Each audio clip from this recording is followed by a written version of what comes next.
Welcome back, everyone, to Luke Live Online as I'm covering Luke chapter 23, verses 44 to 49. This is part 2. I didn't get to finish, and I went into black at the end. So we just finished the commentary on the veil torn in two, but I wanted to point out that this does fulfill the prophecy that Jesus is everyone's going to come to God. You can enter into the Holy of Holies. The relationship with God is so deep and personal and present. Again, not so different from how Judaism itself evolved, and that once the temple was destroyed, the synagogue continued and even built on being a stronger place for people gathering. Their Holy of Holies now is where the Torah is presented, is honored in scrolls. We have the presentation of the Gospels in our Mass, and we also have the reservation of the Eucharist. So they're still there, each in our different ways, very different, not the same, but some complementarity. And to know also that our Jewish brothers and sisters invite everyone to attend the synagogue service. It's open door. To contemplate the God of Israel and to understand their people better. We as Christians also invite people to come to our liturgies and our services and our events. So again, a real sense of complementarity.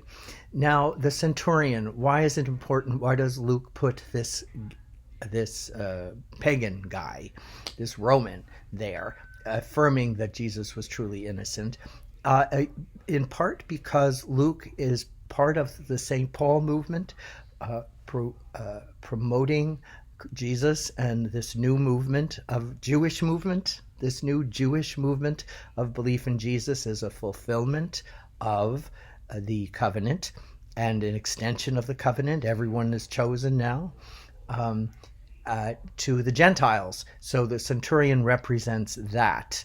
And the difference again from the Jews who were able to accept Jesus and those who, for their reasons, as I mentioned, no, they wanted to hold on to the ways that they felt they were called to. The last point about it is the people who witness the spectacle beat their breasts. Typically we think, oh, now everyone's feeling guilty.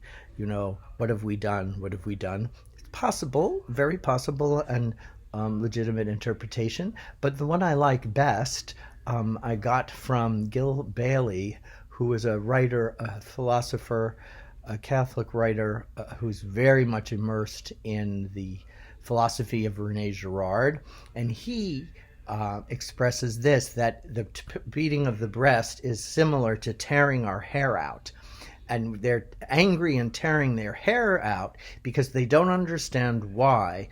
Once they have the fulfillment of kill this guy, we've had it. We don't want his changes. He's too disruptive. We want to keep things as they are. Why isn't this working? Why don't we feel better? Because usually when there's a scapegoat and someone is punished or violated or put to death, going back to ancient stuff, ancient human sacrifices, people would felt better. They felt it was a climactic thing, but they don't. And that's also an important part of the crucifixion. Why God invites Jesus to take on this is to say, this is what you always do. You take usually innocent people, not always, but you always take somebody to blame, and then you crucify them, whether literally or figuratively, and you make yourselves feel better and superior or safe. But stop it. Stop that. Really work through. Are you really believing that God offers love, forgiveness, and change? Yes, again, with accountability. We never take that out of the love, forgiveness dynamic. But that's what's going on here. Very important. And then lastly, his followers are there. Were you there when they crucified my Lord? They were. Yet timidly waiting at the back because of their own fears and such. But then, again, as Luke always does, he highlights the women, the importance of the feminine dynamic, whether we're men or women or anything in between. Today there's a lot more consciousness of people with a whole different understanding of themselves on the spectrum of sexuality. But that feminine, that divine feminine, was there, and inviting us to get out of our warrior mentality, if you will, and be proud of, even as men, to be proud of the feminine call to community, communion, understanding, patience, all the attributes that are most often associated with the universal feminine, if you will. Not that every woman has to be patient and compassionate, but if you are, women who are listening, it's a good thing. We admire you for that, and we want to emulate you for that.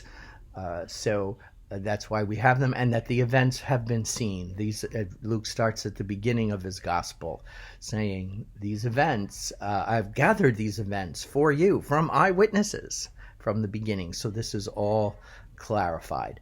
More than you wanted to know about the crucifixion? I hope not. I hope that even this lengthy two-part commentary today brings you into a further conversation with yourself on your faith journey, and with others who are not of our faith, finding commonalities and interests in these points. Thank you so much. Now I gave you a week's worth, even though I'm a day late. God bless you all. Have a wonderful week.